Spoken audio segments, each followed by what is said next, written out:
Les multiples. Je dois savoir ce qu'est un nombre multiple. Je dois savoir reconnaître ou trouver les multiples de 2, 5, 10 ou 25. Qu'est-ce qu'un nombre multiple? Un nombre entier est multiple d'un autre entier s'il est dans la table de multiplication de ce nombre ou dans le prolongement de cette table. Ainsi, 48 est-il multiple de 3? Je cherche dans la table du 3 à me rapprocher le plus de 48.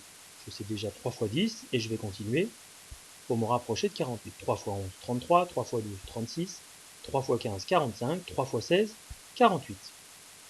48 est bien dans le prolongement de la table du 3. C'est bien 3 fois 16 égale 48, il n'y a pas de reste. 48 est bien un multiple de 3. Prenons d'autres exemples. 48 est aussi multiple de 2, car je peux faire 24 fois 2 égale 48.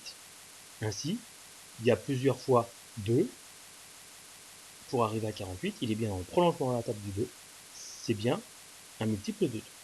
Et comme j'ai 24 fois 2, 48 c'est aussi 2 fois 24, c'est donc un multiple de 24. Et je peux trouver à chaque fois les paires pour trouver de quoi 48 est-il le multiple. Je peux aussi faire 4 fois 12 ou 12 fois 4. Si c'est 12 fois 4, 48 est un multiple de 4. Si c'est 4 fois 12, 48 est un multiple de 12. Et donc il est multiple de 4 et de 12. Je peux continuer, je connais mes tables, je sais que 8 fois 6 égale 48. 48 est donc le multiple de 6, mais aussi multiple de 8. Et je peux aussi trouver systématiquement pour tous les nombres entiers, que ce soit des nombres qui aient 1, 2 ou 3 autres multiples, systématiquement, un nombre est multiple de 1 et de lui-même. Exemple, 48, c'est égal à 48 fois 1, donc c'est bien le multiple de 1, et c'est bien 1 fois 48, c'est donc le multiple de lui-même. 48 est multiple de 48. Je sais reconnaître et trouver les multiples de 2. Les premiers multiples de 2 sont 2, 4, 6, 8, 10, 12, 14 et ainsi de suite. Je remarque que ce sont systématiquement les nombres pairs.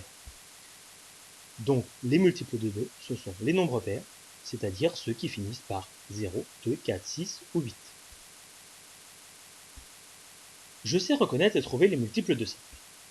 Observons la table. Je remarque que systématiquement les résultats se terminent toujours par 5 ou par 0. Ainsi, tous les multiples de 5 se terminent ou par 5 ou par 0. Ainsi, 423, 750 ou 995 sont-ils multiples de 5? Je regarde 423, il se termine par un 3. Ce n'est ni 0 ni 5, ce n'est donc pas un multiple de 5. 750 se termine par un 0, c'est donc un multiple de 5. 995 se termine par un 5, c'est donc aussi un multiple de 5. Je sais reconnaître et trouver les multiples de 10. Observons la table, on voit que systématiquement la table se termine par 0. Les multiples de 10 se terminent donc systématiquement par 0, 10, 20, 30 et ainsi de suite. Je peux le prouver puisque je sais que 10 c'est 2 fois 5. Les multiples de 10 sont donc à la fois multiples de 2 et de 5. Ainsi, ils doivent finir par 0 ou 5 ou 0, 2, 4, 6 et 8. Et on voit bien qu'il y a un seul point commun entre ces deux caractéristiques, c'est le fait qu'ils se terminent par 0. Trouvons tous les multiples de 10 compris entre 756 et 803. Partons de 756 et comptons pour essayer de trouver le multiple de 10 qui suit, c'est-à-dire un nombre qui se termine par un 0.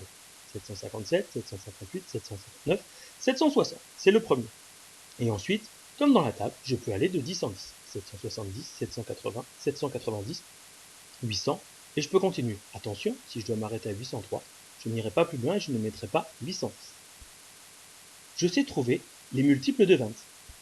Observons la table, 25 fois 25, et ainsi de suite. Je remarque que les multiples de 25 se terminent systématiquement par 0, 25, 50 ou 64.